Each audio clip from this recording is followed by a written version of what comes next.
Microsoft Access 2010 Tables. When you use a database, you store your data in tables. Tables store data. A table is the main database object that you use to store all the data. A table consists of records and fields.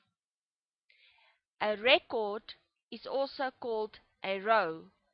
Each record contains data about one occurrence of the table, such as the data of a student. A field is also called a column.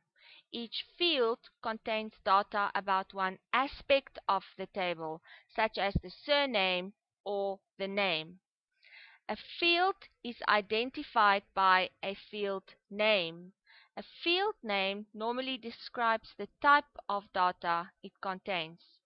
A database can contain many tables, storing specific information. Each table can contain many fields of different types of data. The tables are the true base of data in a database.